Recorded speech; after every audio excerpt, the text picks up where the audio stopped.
Hey, everybody, this is Mike Petralia, Trags, along with Richard Skinner of Local 12 Sports here in Cincinnati. And this is the Jungle Roar Skinny Bengals postgame pod. It is the inaugural edition and a losing edition. We, Skinny, saw really an upsetting game for a lot of Bengals fans down at Paycor Stadium on Sunday afternoon. A 16-10 fall flat on your face loss to Gerard Mayo in his first game as NFL coach and the New England Patriots. Where do you start in terms of the blame pie in this one? There's a lot of places to place the blame pie, I think. I mean, I'm not sure I'm here with this, Mike, but it is fair because it's a recurring theme of, does Zach Taylor have to do something different at training camp, right? I don't think, because there's been extenuating circumstances. The first 2 years, the roster was terrible. Then Joe Burrow's coming off knee surgery. Then he's got the appendectomy, and then he's got the calf. This year, though, you had a full Joe Burrow camp, except you had a full Joe Burrow camp with no Jamar Chase in camp, so that changed things a little bit. So there's an extenuating circumstance there. I didn't think Joe looked very good. He didn't push it down the field very much. Nope. Jamar didn't look great, and I wasn't expecting him to come out there and ball out. He still led him in receptions and receiving yards, and for all intents and purposes, if you extrapolated his numbers, he'd have 100 catches for over 1,000 yards this year based on what he did today. And I think the other thing that's a huge issue, because it was an issue last year big time, the tackling was horrible. And so do I think some of this stuff is fixable and doable, and the more people are together, things work better? I do, and there's no T. Higgins today. But, Mike, I'm not alarmed, because I've watched this play out the last few years, and they have found ways to get back either in the playoffs or to the Super Bowl or, in the playoff race like they did last year despite the Joe Burrow injury. So I guess I would have faith that they'll figure it out. But this was supposed to be a season in which you had Joe Burrow for a camp. You're going to have everything go right. They gave you a schedule in September that's beneficial to a fast start. And voila, you threw up on yourself today. Look, it's week one, and we know the cliches about week one in the NFL. It's unpredictable, and sometimes favorites do lose. Now, mind you, this is the biggest upset win for the Patriots on opening day in 50 years, for whatever that's worth. To me, my concern as a Bengal fan, if I'm watching that game here on Sunday at Paycor Stadium, they looked unprepared. You knew what the Patriots were going to do. They were going to come out, punch you in the mouth. You were going to have to play in a rock fight. Would you punch back? For 3 drives to open that game, 3 and out by the offense. We can say all we want about, and there will be this topic and this theme will be beaten like a dead horse over the next couple of days. What do the Bengals need to do over the course of summer and training camp to better prepare for the first game of the year or the first couple of games of the year? I think it's more fundamental than that. What does Zach Taylor and the coaching staff need to do to better prepare for a single game? To me, the game plan was just not there. Yeah, I thought you'd lean into running the ball a little bit more. I think you would establish the run and get Joe Burrow under center and do some play action stuff a little bit more. But I also wonder, and there's 2 things involved here, and this is where it goes back to this whole Burrow wrist, Chase not having camp. They didn't get a chance to do the things in camp I think they truly wanted to do, to see what Jamar Chase looked like out of the slot in motion. All of those things, who was going to best fit around him receiver-wise. And then for a chunk of the first half, it looked like Joe Burrow was playing offense in a phone booth. Quick drop out of his hand, quick drop out of his hand. Then when he had to drop back on 3rd and 7s and 3rd and 8s, couldn't protect. Now, that obviously the protection got way better in the second half, and he took a shot kind of down the middle of Jamar Chase, although Jamar rolled him under the bus and said that he slowed him down on the route, and he thought he could have scored a touchdown if he hadn't gotten slowed down on a route. So I think those are concerns, because is the wrist really going to get better? Was this just a one-off? And it feels like they're just – and listen, I know we're not going to get an answer, Mike, of if Joe goes, I'm 75%, this thing's bugging the crap out of me, and Zach Taylor's not going to give you the, hey, we had to change the game plan because Joe's wrist isn't right. But that's exactly, it feels like last year at Tennessee where they played offense in a cage because Joe Burrow couldn't move, and it wasn't Joe's fault. And it really wasn't the coaching staff's fault because they were trying to game plan around it. But, you know, I don't know if you noticed this today, Mike. And again, I could be reading way too much into this. There were a couple times Jake Browning was just throwing on the sidelines between series. And I'm like, that feels odd. It's maybe, I shouldn't say, it's maybe not. He just wants to throw the ball a little bit, but were they thinking of making a move? I don't know. Maybe. Yeah, I did notice that as well, but I saw Joe Burrow throwing, and I'm that's Browning throwing the ball back. I did notice that, but I didn't give it a second thought. I actually thought Burrow there were some touch throws he made that I thought were pretty good. I thought he rolled out of the pocket. He found Andre Yosivas for that first down with 10:27 to go in the second quarter. That's ridiculous. I mean, look, that we're not going to see that kind of offense, I don't think, very much this year. But I think it frustrates Bengals fans that you have a quarterback who's getting paid $55 million a year. And frankly, you're paying him that kind of money and $219 million guaranteed to go out and win games like this, where you have to play quarterback in a phone booth sometimes. Figure it out. There were, I believe, and I have the game book in front of me, there were to Zach Moss 4 targets for 2 catches, 17 yards. Chase Brown 3 targets, 3 catches, and 12 yards. When you know what the Patriots were going to do to you in terms of take away the deep threat, try to bring as much pressure as they could, there was an answer. And those were the running backs. And I just don't think Burrow and Dan Picture, the offensive coordinator, figured them into the game plan enough. Yeah, Zach Moss did have, I believe, 2 drops. So that's on. He did have one bad one that I remember open in the flat. Yeah, one bad one for sure. I was a little surprised that Chase Brown wasn't involved a little more, especially in the pass game. We saw a screen to him at one point, and it went for some decent yardage. We saw a lot of screen game in training camp, and I really thought they were going to lean into the screen game, especially early in the season. There's a part of me after today and watching how the snaps unfolded, and you can certainly shoot me down for this. That's why I love doing conversation with you and a podcast with you. It felt like it was almost like they didn't trust Chase Brown as much as I thought they trusted Chase Brown. Right? I agree with that. Like, what do you have him on the roster for? It's to explode. It's to have burst plays. We heard so much about Joe Mixon only gets what's blocked. We need more explosive plays out of a running game. Well, you got to give him the ball. He's got to be on the field to do that. Yeah, Joe Mixon, by the way, got a lot of blocked today in Houston. He got 150 some odd yards. So maybe that's as much as I didn't disagree with the decision to trade him and move on from him. And I thought he was kind of at the end of his rope. And I hate to do this, give him credit. I mean, he went to a place that apparently found a way to block him up and get him 150 some odd yards. It was pretty impressive. Yeah, and we could go down that rabbit hole. I'm not going to do that because we don't have to.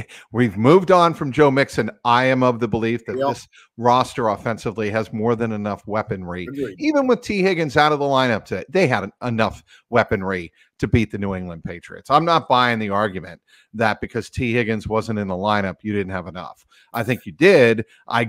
There was a moment to me that was remarkably deflating to the Bengals, and I failed to ask this question after the game because we were all talking about Chase Brown, the loss, and all of that. Mike Gesicki makes what looked like an incredibly sensational grab, one-handed grab, lands down in the end zone, touchdown in the first quarter. It gets overturned by replay. Very next play, it's the in-cut slant to Tanner Hudson, and it looks like, oh, well, he's going to make up for it. And that's exactly what I was thinking about writing down on my laptop. And as soon as he gets to the 2-yard line, he switches the ball. It's Kyle Duggar coming over, the strong safety for the Patriots, punching the ball out, much in the same way that Von Bell did to Ramondre Stevenson on Christmas Eve in 2022, punches the ball out. Marcus Jones recovers. I don't fully think the Bengals recovered from that. No, I mean, because it looked like that was the series that was going to get you back in it, get you back in rhythm. Everybody feeling good. The score changes. You're okay. Everything's gonna be right with the world. and unfortunately it didn't. Gesicki just barely couldn't hold on as he came to the ground. It was the right overturn. I mean, it showed it, but it was almost a spectacular catch. And then Tanner Hudson is literally one of the most reliable people. If you wrote down the word reliable and listed 5 Bengals, he'd be one of the 5 most reliable. Yet he had a weird drop today after that, and then had that happen to him. And I feel bad because I really think Tanner is a emerging player as a pass catcher. As everybody talks about, he's a quarterback-friendly guy. And on that play, it looked like, wow, what a play. 3rd and 11, you catch Tanner Hudson on a shallow cross, and he's going to sprint into the end zone. And the next thing you know, you're seeing a mad scramble to your point, and New England has not only averts it, but gets the ball off their goal line as well. So, yeah, that was a huge sequence of back-to-back plays. The other sequence, the Bengals down 10-0 at halftime. They get a 3-and-out from their defense. And I thought one of the best defensive series of the game for the Bengals. Force the punt. Charlie Jones, normally sure-handed, fumbles the ball on the return. Patriots get it at the 24. Bengals defense comes up again big, holds them to just the 35-yard field goal for the Patriots. And you're talking about 13-0, still a ball game. And that moment, though, again, was deflating to the Bengals. Yeah, I mean, the defense actually had 3 straight 3-and-outs to start the second half. The first one you talked about that forced the Charlie Jones punt. Then technically wasn't 3-and-out. It was 3 and a field goal on that after they recovered the fumble. Right. And they actually did it on the very next defensive series. But yeah, even though it really didn't change the number of possessions you were behind, you still had a big goose egg on the scoreboard at that point. And now you're chasing 13 points as opposed to 10. And it is different, right or wrong. It's completely different what you're chasing at that point. And I mean, listen, I get Zach Taylor after the game telling us that turnovers decided the game, and to a large degree, I guess in the micro or maybe even the macro, I don't even know. I get those all messed up all the time. Like, I mean, the Tanner Hudson thing cost them 7, right? And the Charlie Jones things cost them 3 the other way. 10-point differential in a 6-point game is a huge differential. And yeah, if you want to look at it that way, that probably was the difference in the game, but it felt like it was so much more than that. And that's what's a little deflating at the moment. What should Zach Taylor's message be? That we've been through this before. And I do an exercise every year, Mike, in a prediction column where I we all predict a record, right? I don't like to go down game by game because so much stuff changes. Sure. But I do put games in what would be a likely win column, a likely loss column, and then what I call swing games. And I had 7 likely wins, 3 likely losses, 7 swing games. Today was a likely win. I mean, you're an 8-point favorite at home in the opener against arguably I'm not sure New England still wins 2 or 3 more games. And every year I've done that exercise, some wacky game in the likely win column becomes a loss. See the New York Jets and Mike White a couple of years ago. And then there's some game in the likely loss column that becomes a win. Do I tell you they go beat Kansas City at Kansas City? No, I'd be an idiot to definitively say that. But, I think this team has shown great resilience. And maybe it's, maybe these first couple of games of the season, whether we like it or not, fans like it or not, almost really is their preseason ramp up to where they got to work out the kinks. They have to find out what works and what doesn't work. And training camp isn't the place for them to do that. I don't know if it should or shouldn't. We can argue it 1-10 for Zach Taylor in his tenure in his first 2 games, and probably soon to be 1-11 going to Kansas City. Something should be different. But I also get that his goal is get this team to the finish line at the end of the year as healthy as possible. He believes the way he's doing it is right. And last year, the entire offensive line, as you know, Mike, they all started 17 games together. Yep. There's something to be said for that. You can say, well, Joe Burrow got hurt. Freaky. Jamar Chase got hurt a couple of years ago. Freaky. Chidobe Awuzie got hurt. Freaky. I don't think it's because of overusage that these guys have gotten hurt. It's just freaky NFL stuff happens. I think his goal literally is, I'm getting us to the finish line. And that's my main goal. The first few weeks be damned. If we can get through them, we get through them. And I think you saw that today. I don't think this team was ready to play today. I don't think this team had a game plan ready to beat New England today. That's a problem to me. And that's a problem. And I'm with you. Go ahead. I certainly would enjoy the other point. I'm trying to soft shoe this without soft shoeing it because I understand the part. Change. Mike Petralia, Trags here, host of the Code Reds and Jungle Board podcasts on CLNS Media. I want to tell you about Prize Picks. It's America's #1 daily fantasy sports app with over 5 million active members. Prize Picks is the easiest and most exciting way to play daily fantasy sports. And unlike other apps, on Prize Picks, it's just you against the numbers. All you have to do is pick more or less on 2 to 6 player stat projections and watch those winnings roll in. One Caleb Williams passing yard gets you 1 win on Prize Picks every week in September. That's right, only 1 yard gets you an automatic win every football weekend in September. 4 weeks of free W's. Don't miss the deal on Prize Picks because it's gone when September ends. You can now win up to 100 times your money on Prize Picks with as few as 4 correct picks. And Prize Picks is the only real money daily fantasy platform with an injury insurance policy so that your lineups stay in play even if one of your players gets injured. If your player leaves in the first half and doesn't return, your picks are still live. Download the Prize Picks app today and use the code CLNS and get $50 instantly when you play $5. That's code CLNS on Prize Picks to get $50 instantly when you play $5. You don't even need to win to receive the $50 bonus. It's guaranteed. Prize Picks, run your game.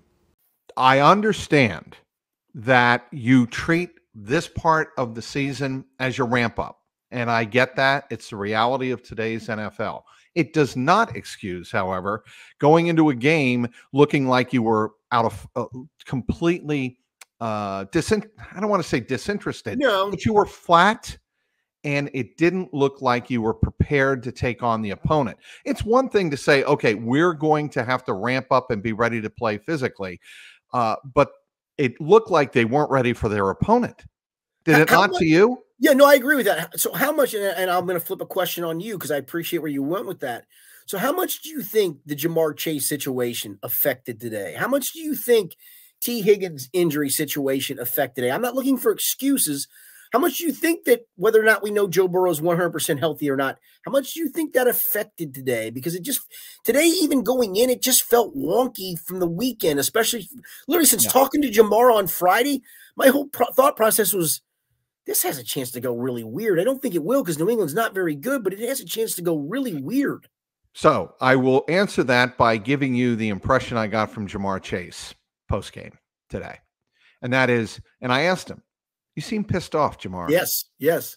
And he said, well, yeah, I'm pissed off. We lost. I don't like to lose. But there was a point to my question beyond, I know he hates to lose. He said that many times. It's that something doesn't seem right. It seems like he's uncomfortable with the way things are being run in the organization. That's that vibe he gave off. And of course, he's not going to say that. But the posturing and the demeanor of Jamar at his locker today was unmistakable. And to your point several minutes ago about what he said about Joe, I don't think I'd ever heard him say that in such a critical way about Burrow, thinking that, I had a touchdown if he just lays the ball out to me. Maybe he has. Maybe there have been singular times in the last couple of years where he's done that. But it just struck me as a little bit odd, and he seemed a little bit frustrated and impatient with everything. Well, and to that point, if you remember in that interview process, it felt like a couple questions later, he realized, crap, I just rolled Joe under the bus. I really don't want to do that. And he tried to walk it back where I think somebody asked him about, what do you mean? He kind of slowed you down. And he said, well, he was trying to protect me. And that wasn't his initial answer to that. His initial answer to that, to me, I think you read the same thing is, dude throws it where I want him to throw it, where he should have thrown. We got 6, man. We didn't get 6. And so I do think they still have a great relationship. I don't want anybody to read that the wrong way. But that's Jamar being frustrated. Jamar isn't upset with Joe Burrow. He's like, why can't we run a freaking offense to beat this defense? Why are the Patriots an inferior team? And everybody in that locker room, not to be disrespectful to the Patriots, but Bengals have, on paper, a more talented roster. Why did we just lose to them in our home opener? Michael freaking Jordan started at guard today. Bengals fans, do we remember Michael Jordan? Yes, we do. I mean, That's who started at guard in place of City Sal. And City Sal's a nice player. He's not an all-pro or anything, but you talk about that's where they're at. They beat you with a guy that you cast off, and rightfully so, for goodness sakes. Back to Jamar for just a second. Yeah, I don't think that was, but I think that was to my earlier point of, I just don't know if Joe is 100% right, Mike. I mean, is that a throw that he would have challenged him splitting the safeties and go, I got this, man. My guy's getting open, as opposed to going, no. And it was a good, in theory, it was a good throw. He feathers it over the linebackers in front of the safeties. I think Jamar's point was, no, man, I'm about to split the safeties, bro. Throw it out there. I'm going to go get it and get 6. And I think that's where some of it you go, huh. If a stronger, really healthier Joe Burrow sees the same thing Jamar sees, and off to the races. Agreed. Okay. Your thoughts on what Joe Burrow had to say after the game? I asked him point blank if he had any reason in his estimation as to why the offense came out so flat. And he said, I really don't have an answer for you. I have to look at the tape and get back to you on Wednesday. What is he saying there? What he said beyond the obvious, and he said that how many, 4 or 5 times? I gotta watch the tape. I think it's a guy that's searching for answers for himself. I really do, and maybe that's what he's going to look at in the tape of, man, I used to be able to make that throw. I'm not sure I can make that throw right now, and I used to be able to make that throw, and I can't make that throw right now. And that to me felt like, to one of the favorite things that we poke fun at, a little bit of soul searching on his part. I don't think he's comfortable. I don't think he looks comfortable.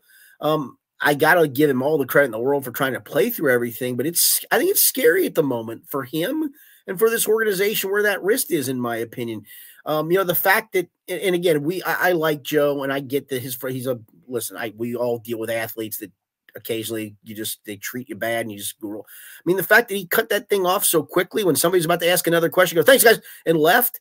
I think it showed that I'm done with this. I don't want to talk about this. I'm frustrated with all this. And I get it. My fear is, where are we moving forward with him and that wrist? Yeah. And that is, the $275 million question, right? And the Bengals themselves, forget what we think or the fans think. The Bengals have to feel confident that he is able to play at a certain level, make certain throws. Dan Pitcher has to know. Zach Taylor has to know. And I think they have to have a heart-to-heart. As far as the rest of the roster is concerned, my point about Zach Taylor is, and it was interesting to hear, certainly Tom Brady, if anybody had a chance to listen to Tom Brady on the Fox broadcast of the Cowboys beatdown of the Browns, he talked about 30 to 45 seconds about the discipline Bill Belichick gave him and how accountable he held everybody when they weren't playing well.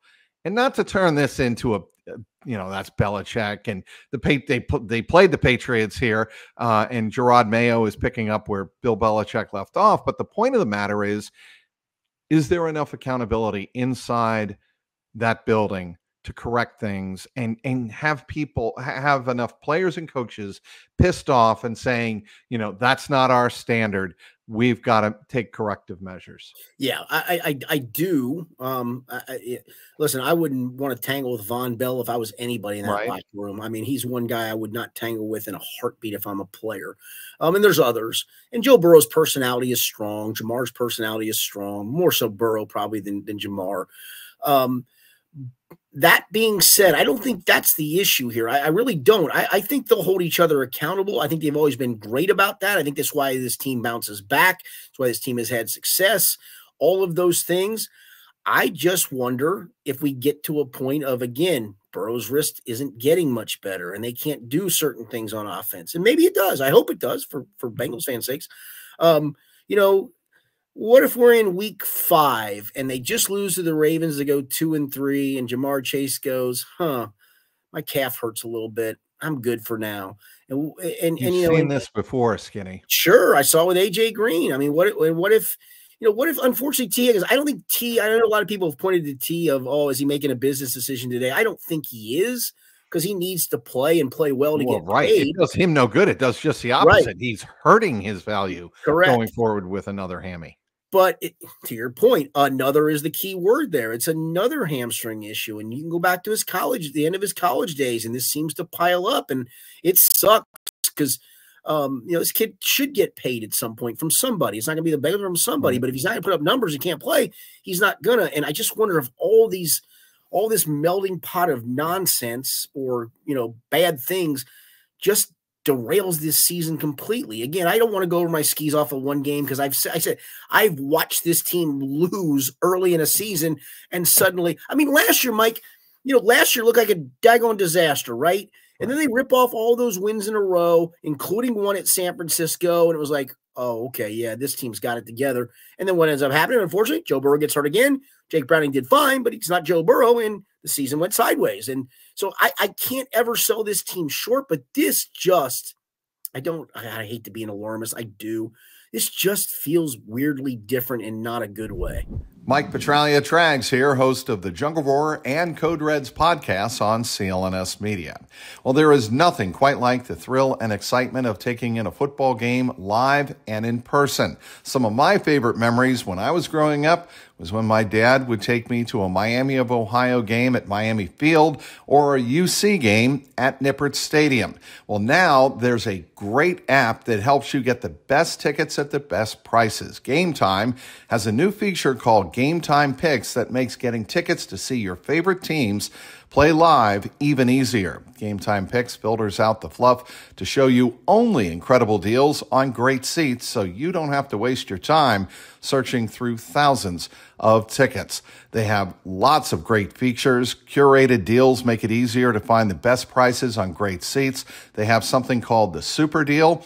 They have seat views before you buy and lowest price guarantee, event cancellation protection, and job loss protection, all great features that make the Game Time app very, very unique. Download the Game Time app, create an account, and use the code CLNS for $20 off your first purchase. Terms apply.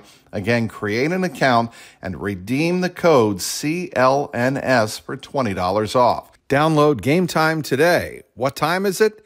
Game Time. Trags, Mike Petraglia here, host of the Jungle Roar podcast on CLNS Media. Well, there's no doubt about it. We've had our fair share of hot, humid, hazy days this summer. And the last thing I want to do on a hot, humid day is worrying about preparing a meal.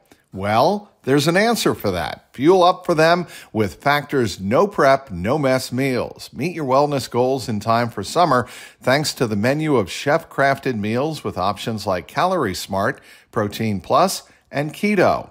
Factor's fresh, never frozen meals are dietitian approved and ready to eat in just 2 minutes. So no matter how busy you are, you'll always have time to enjoy nutritious, great tasting meals. Make today the day you kickstart a new healthy routine. What are you waiting for? With 35 different meals and more than 60 add-ons to choose from every week, you'll always have new flavors to explore. Crush your wellness goals this month with dietitian-approved meals and ingredients that you can trust. Make your day delicious from breakfast to dessert. Stay fueled with easy, nutritious options.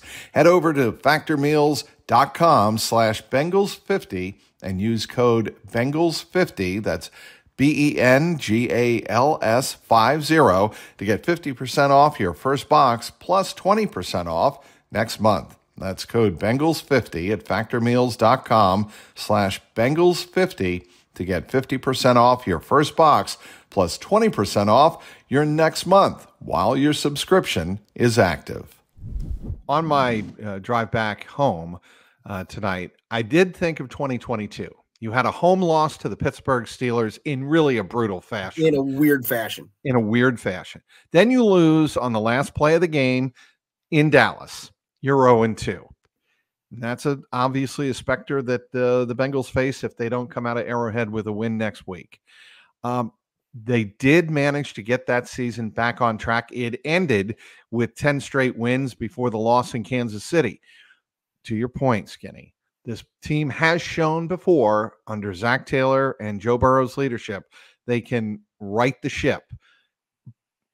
But I just wonder, only because of the uncertainty around Jamar Chase and T. Higgins, and the weird vibe that I had after the game in that locker room, there seemed to be a little bit more doubt than there was after a season in which you go to the Super Bowl. Mike, and you can't discount the fact that the lack of tackling when last year was bad and it snowballed and it was a recurring theme.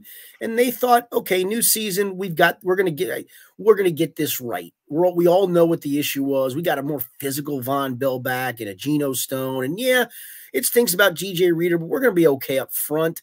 And I thought honestly, Mike, I thought they fit stuff pretty well for the most part today. There was a bunch of times where you watch Ramondre Stevenson go to a spot and you're like, okay, they got him hemmed in. Next thing you know, it's one guy missing a tackle, and boom, out he goes. Yep. And that's the funny part. It's not like, high school football, college football, where those turn into 72-yard runs. It's the -1 that turns into a 5 in this league that is a huge, huge difference, and that happened far too often today. Can they fix it? Sure. They talked about trying to fix it last year and couldn't. So where are we with that right now? How many sacks did the Bengals have today? That's the other thing, Mike, I believe, and I don't have my game book in front of me, but I have my memory bank, which is losing. I will check it against the game book. Go. Is losing more. I'm going to say that's a big, fat goose. And you, sir. No, Dax Hill had one. Dax Hill had one on a weird play. I'm so sorry. Am I right? I'm trying to look right here for sacks. It was down. Number of times. You are correct, sir. It was one sack, and it was by Dax Hill. In a weird play down, I think right before Joey Sly kicked the field goal that made it 13-0, I believe. Correct. And that was it. But to your point, I just felt like there were times today the Bengals pressure. They had him, and Jacoby Brissett was making them miss. Yeah, I mean, is that Trey Hendrickson trying to go for a kill shot? Is that he complained a lot, and you saw it too, about getting held, and he probably was, but bro, shake it off and just go make a play. And then there were times where this was supposed, and this is, I think, the concerning thing a little bit today, or maybe even not even a little bit, but it's one game. So you got Sheldon Rankins and pair him with BJ Hill, and your thought process was we're going to be more stout pass rushing up the middle. We know we got on the guys on the edge, whether it's Trey or Sam, and Sam's not a great pass rusher, but Sam's an okay pass rusher. Trey got around that guy a ton of times today, the tackle he was playing against. And yet there were times Jacoby Brissett, where did he step up, Mike? Stepped up right through the middle of the pocket to either create a play, run, dump something off, all those things. That concerns me a little bit. Does a healthy Chris Jenkins help that? I don't know. I would hope so, and maybe he does.